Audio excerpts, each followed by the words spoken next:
All right, everybody, welcome to another edition of Art Brunch. Glad to have you with us on, thankfully, a sunny day here in Boulder. We haven't had much sun the last few days. Again, I remind you, if you want to support this mission of mine, Art Brunch, as well as the concerts that we do, we're going to do a musical theater production, off-Broadway production here in May. We do exhibits. So please attend that, or possibly support us. You go to this website, you click on Give, which will take you to, oh, my clicker's not working anymore, this page, and then you'll just click on Select the Fund Off-Broadway Arts, and you can support this. So thank you very much. We're going to go ahead and get started. We're starting with a new country. Remember, we've been moving west, started in Italy. Now we're in Russia. We're going to look at the Russian Avant Garde. Now, the reason I'm starting way into the avant-garde for Russia is, well, this is a Russian work.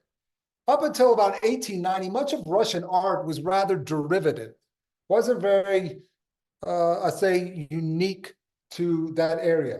The czars of Russia wanted to emulate European culture, and they subsequently encouraged Romanticism and history painting, which were still the most celebrated at the Western European salons. Many of the Russian artists were actually trained specifically in the classical realism of Western Europe. But at the end of the 19th century and through the Bolshevik Revolution, the Russian art world went through both chaos and intense creativity. A slew of art communities and artistic movements emerged and then disappeared in rapid succession. Societies such as the Society for Itinerant Exhibitions, World of Art, the Union of Russian Artists, a group called the Blue Rose, a group known as the Knave of Diamonds. They quickly came into existence, and then a few years later, they were gone. So it was rather chaotic, but also intense creatively. Now, all of these art movements I just mentioned were driven by utopian ideas. Remember, this is just before the Bolshevik Revolution, just before World War I, actually. These artists placed enormous faith in the liberating power of science and technology. But it was two Russian avant-garde painters, abstract artist Mikhail Larionov and his lifelong partner, Natalia Goncharova, that I want to focus on right now. Here are their self-portraits. Mikhail Larionov and his partner Goncharova produced what appears as a blend of folk and primitive art forms celebrating Russian culture and pastimes. Look at the extreme flattened space and distorted dimensions of the horse and its rider. It may remind you of the immediacy of children's art. Larionov is closely identified with the Russian neo-primitivist movement, which emerged around 1909. Now, along with artists such as Goncharova, he developed a consciously unsophisticated style. Take a look at this image. Would you agree? Rather unsophisticated? Like the image on the left, another soldier by Larionov. As with the previous painting, such childlike execution is actually inspired from something called Lubach woodblock prints, popular with the 18th century Russian folk artists, which Larionov is known to have collected. Those are the images on the right that you see. Larionov was serving in the military at the time. He created these soldier paintings. Now, the painting on the left is in the National Galleries of Scotland. What do you think about that level of prestige for such a work? I'm not going to ask you to answer, but I'm sure you have an opinion. Now, here is the folk style of Larionov's partner, Natalia Goncharova. Goncharova liked to show the social interaction between peasant folk and the land on which they lived and worked. Her primitive art emphasized self-reliance and independence from outside influence. In other words, it wasn't European. These paintings also mark the beginnings of the new direction in Russian art that would ultimately inform the radical directions taken by such artists as Kazimir Malevich and Vladimir Tatlin a few years later. More on those artists in a little bit, but let's stick with Goncharova. This work, let me go to the next one. This work was originally displayed in Goncharova's solo exhibition in Moscow in 1913. And it was titled then as Apollonia, a place name that she totally invented, doesn't exist. Look at it. Looks like a bucolic utopia. It reminds me of Gauguin's Tahiti paintings, which Goncharova had seen. But it's the pinks, greens, and blues that are so unique. Now, the fact that this is a gathering of women around a tree also recalls images of, say, the Muses or other goddesses from ancient Greek mythology. Here you can see the influence of Gauguin, without Goncharova's painting being entirely derivative. Now, when this Goncharova painting sold at Christie's in 2007, it sold for £4.9 million. And at the time, it was one of the most expensive works of art by a female artist in history. Now, showing these dressed up women in such a setting, it actually represented a challenge to the social roles and behavior of Imperial Russia. These gender roles were dictated by rigid class structures. Goncharova, to put it mildly, didn't fit easily into the accepted categories. As an aristocrat's daughter, a radical artist, and a cross-dressing woman, you can say that she stood apart. She wrote that, quote, "If I clash with society, this occurs only because the latter fails to understand the basis of art and not because of my individual peculiarities, which nobody is obliged to understand." Well, I think her partner, who painted this portrait, captured well her individual peculiarities. Listen to this. She once punched a man for calling her Mrs. Larionov. Punched him. Well, she was, after all, the more famous member of that artistic couple. Goncharova had already seen several artist friends move to European capitals to learn and practice their art. And of course, a flood of Russian artists would leave once the Bolsheviks took power, instituting an oppressive form of rule. But Goncharova felt native artists had a duty to continue creating an art of and for Russia. In a letter to a friend, Goncharova described what she thought about this duty of the Russian artist. She said, "The material of a work, and beyond that, its creative spirit, lies not in the individual, but in the people, in the nation to which the individual belongs, in its earth and nature. It is part of the common popular soul, like a flower on a huge tree. True, the flower may be torn from the tree and planted in an artificial growing environment, and at first it will perhaps begin to bloom still better, but even so, it would have been nicer had the flower remained on the tree. For the Russian artist, this tree is Russia and the East, but not Europe, from whence she can and must take military ships, aeronautics, methods of attack and defense. The artist, however, needs to devote his life to indigenous places, to take life from indigenous places." Very much a nationalist. This painting, Picking Apples, is one of a series of highly important paintings of Russian peasants made by Natalia Goncharova between 1908 and 1911. These paintings proudly announce the awakening of a new indigenous spirit in Russian art and lay the foundations of its avant garde. When she began this series of paintings in 1908, Goncharova had already absorbed the influence of the French avant garde, I mentioned earlier she was well aware of the work of Gauguin, but she'd also seen exhibited in Moscow the works of Cézanne, Van Gogh, Matisse, Braque, and Picasso.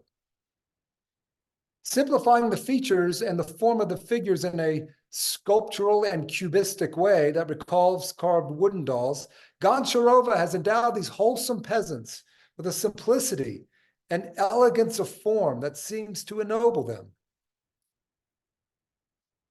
This painting, along with others such as Whitening Canvas and Washerwoman, were all a part of a new series of works that consciously turned away from traditional portrayals of bourgeois life in favor of a celebration of Russian rural life.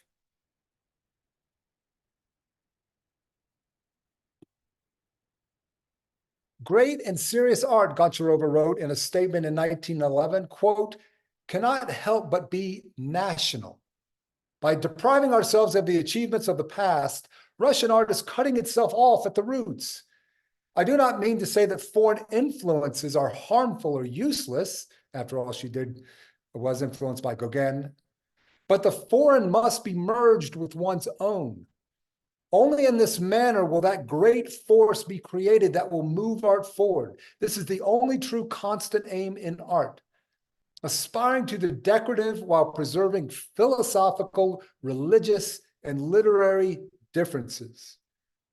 Now, in this work, Gardening, I can certainly see the influence of French fauve artists like Matisse, but the folk style is definitely Russian. Very soon after celebrating Russian folk traditions, Goncharova and Larionov radically changed their style to produce something entirely unique, like this. Larionov and Goncharova began painting pure abstraction, a style they referred to as rayonism. You may have not heard of that. Look at the title and you can see the word rayonism. Rayonism or rayism was based on attempts to depict the dynamic intersection of rays of light on landscape or cityscapes. Hence the name rayonism. Now look at the subtitle of this work, Beach. Can you see how being at a beach may have inspired this work?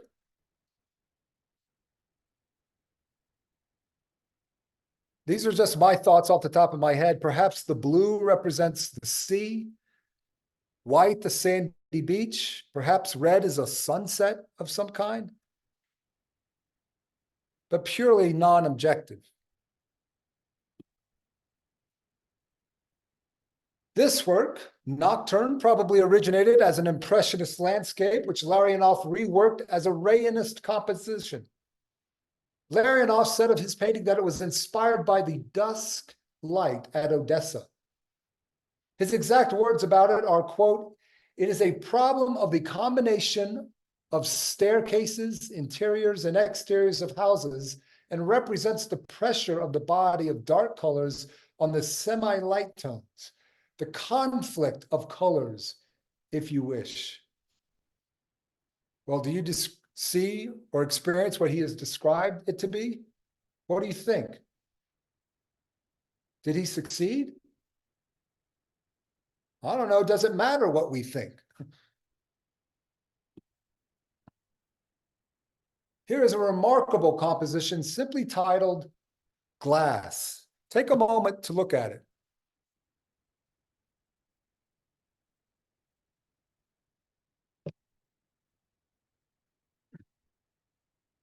I learned in my research that the work actually depicts 5 tumblers, a goblet, and 2 bottles. Maybe you can detect their essential forms in this work. The lines and vectors of color represent light refracted from the surface of these vessels. Now, the Russian title is steklo, translated as glass, but it refers to the substance glass rather than to glass as an individual object made from it. As early as 1913, a reviewer of Larionov and Goncharova's work simply observed that the artist was not painting still life, but simply glass as a universal condition of the substance with all its manifestations and properties, like, for example, fragility, ease in breaking, sharpness, transparency, brittleness, ability to make sounds even. In other words, the sum of all the sensations obtainable from glass. Quite an ambitious endeavor for an artist. Now, Goncharova, like her partner, also created Rayonist works. Again, as with Larionov's abstract works, the point was not to depict, in this case, the forest as we see it, but to depict all the sensations that we have when we are in a forest. The various shades of color affected by the light shining through from above. Perhaps even the coolness of the forest against our skin. That's what these artists were after. Now on to something a little bit different. Architect, designer, and painter Vladimir Tatlin also created a new style called constructivism. Constructivism was Tatlin's attempt at using engineering and architectural principles in sculpture creation. Here's how a contemporary art critic of Tatlin's work described this monumental work. The monument consists of 3 great rooms of glass, erected with the help of a complicated system of vertical pillars and spirals. These rooms are placed on top of each other and have different harmonically corresponding forms. They are able to move at different speeds by means of a special mechanism. The lower story, which is in the form of a cube, do you see the cube? It looks like a cage, actually, and it looks like it's at the 2nd level, but do you see it? It rotates on its axis at the speed of 1 revolution per year. This is intended for what this person describes as legislative assemblies. I don't quite know what that means. The next story, which is in the form of a pyramid, rotates on its axis at the rate of 1 revolution per month. So they're rotating at different speeds. Very ambitious to create something that can actually do this. Now, it's hard to make out the glass because they are in the form of webbed metal fence-like frames. All right, you notice that? Still pretty extraordinary because of time. This is the only example of Tatlin's constructivism that I'm going to show, but if you want to see more examples, just Google Vladimir Tatlin. Do you see his name up there?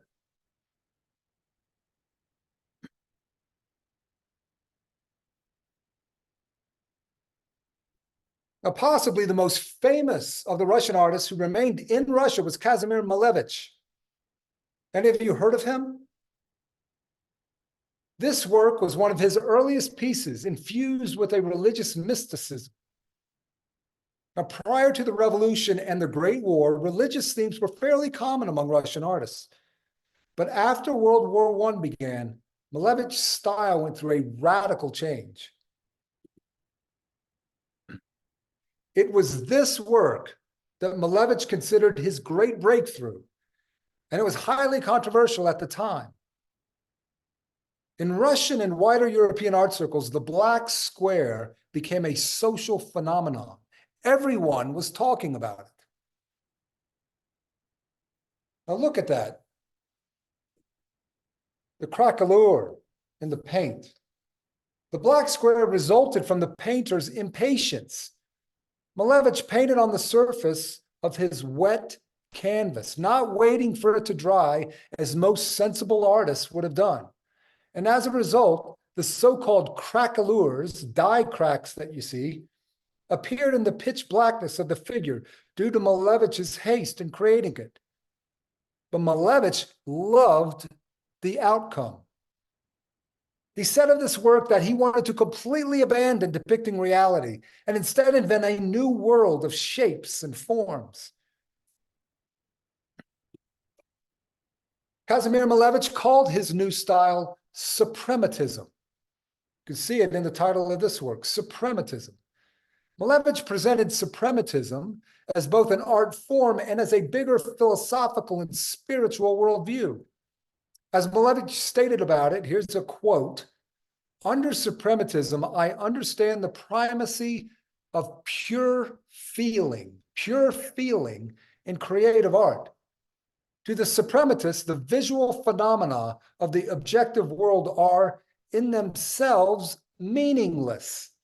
The significant thing is feeling as such, quite apart from the environment in which it is called forth."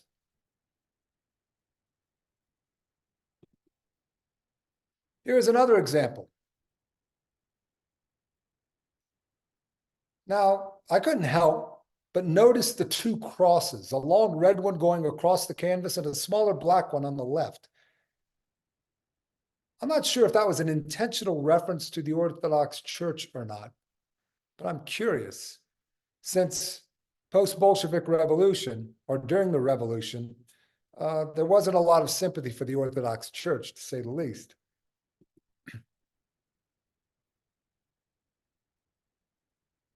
Now, notice the amount of energy created in a work like this.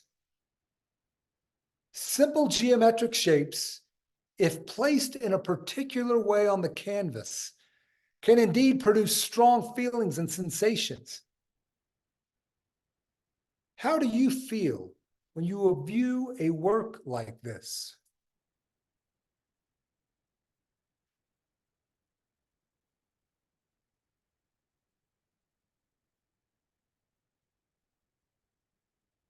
Now, this work, white on white, may rival the black square as Malevich's most impactful work. From the Museum of Modern Art website comes this description of this painting. Quote, "A white square floating weightlessly in a white field. This work was one of the most radical paintings of its day, a geometric abstraction without reference to external reality. Yet the picture is not impersonal. We see the artist's hand in the texture of the paint and in the subtle variations of the whites. And the square is not exactly symmetrical, and its lines imprecisely ruled, have a breathing quality, generating a feeling not of borders defining a shape, but of a space without limits." That's what the Museum of Modern Art had to say about this work. Malevich was fascinated now with technology, and particularly with the airplane. He studied aerial photography and wanted white on white to create a sense of floating and transcendence. White, the color white, Malevich believed, was the color of infinity and signified a realm of higher feeling, a utopian world of pure form that was attainable only through non-objective art. Now, this faith in and promotion of science and technology among these artists was dealt a major blow in World War I, which revealed science and technology's tremendous power to slaughter millions of people. And as a result of the Russian Revolution, all artistic expression was suddenly a political matter, controlled by the Bolshevik Institute of Artistic Culture. Well, as you can imagine, this caused many artists to leave Russia. Some of these immigrants included the expressionists, listen to these names: Alexei von Jelinsky, Vasily Kandinsky, Mark Chagall, Chaim Soutine, and the sculptor Alexander Archipenko, among many others. Pretty amazing list who left Russia, an artistic drain, to say the least. One of Malevich's students who stayed and supported the Bolshevik rulers' efforts was Lazar Markovich Lisitsky, better known as L. Lisitsky. His "Beat the Whites with the Red Wedge" that you see here is a Russian Civil War propaganda poster produced in support of the Bolshevik Red Army and their fight against the anti-communist White Army in the Russian Civil War. Lisitsky's lithograph is now considered one of the most iconic of the period, and in its preference for basic geometric forms and colors, it is indicative of the overlap between suprematism and constructivism. The image shows a red triangle representing communists penetrating a white circle representing the bourgeoisie. The combination of red, white, and black and basic geometric shapes was characteristic of Lissitzky's suprematist work, while the use of words helps the viewer follow the trajectory of dominant red triangle, which seems to pierce the white circle as a pin might pop a balloon. The action of red penetrating white is repeated across the image with smaller geometric shapes.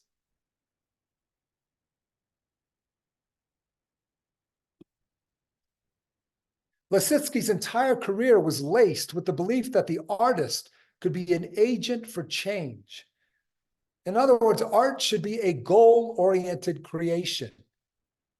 Lissitzky, as you can see in this work, did not lose his faith in science and technology. After seeing a 1920 production of Victory Over the Sun, a Russian futurist opera, with costumes and set designs by none other than Lissitzky's mentor, Kazimir Malevich, Lissitzky was inspired to restage it entirely with mechanical puppets or automatons. Now, the performance was not realized, but he published a portfolio of 10 large lithographs depicting his vision for the main characters, and this is one of them.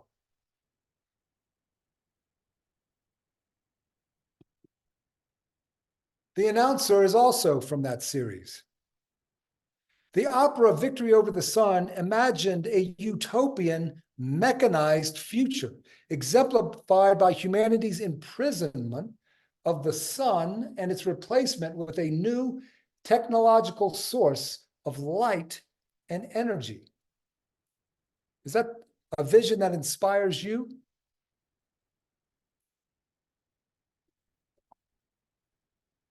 The Sportsman is another from the series. These characters are presented as abstract electromechanical dolls. Now, following the opera's own themes, Lissitzky imagined a new kind of theater performed by machines. Now, in this age of robotics and AI, I can see this coming to realization. Can you? Might we go to a Broadway production and see robots performing? In that sense, Lissitzky was an artist way ahead of his time. I'll close with this work, which combines several of Lissitzky's conceptions. Now, take a moment with it. As a work of pure design, it's pretty remarkable and well executed. He said of this work, "Here, as in all my works, my aim is not to reform something which already exists, but to bring something else into existence." Now, I think many artists would nod their heads to that statement. But do you like what Lissitzky or any of the artists I discussed has brought into existence? Regardless of what we think, these are not only artworks, but historical artifacts of a Russia that celebrated its own culture and had a strong faith that science and technology could help create a utopian future. Now, just yesterday, I was speaking with a few members of our Art Brunch community about the inherent spiritual aspect in art. When art like this promotes science and technology as an eventual substitute for human endeavors, do you think it still retains the spiritual aspect? I'm curious to know your opinion. And with that, I'll open the floor up to your comments or questions.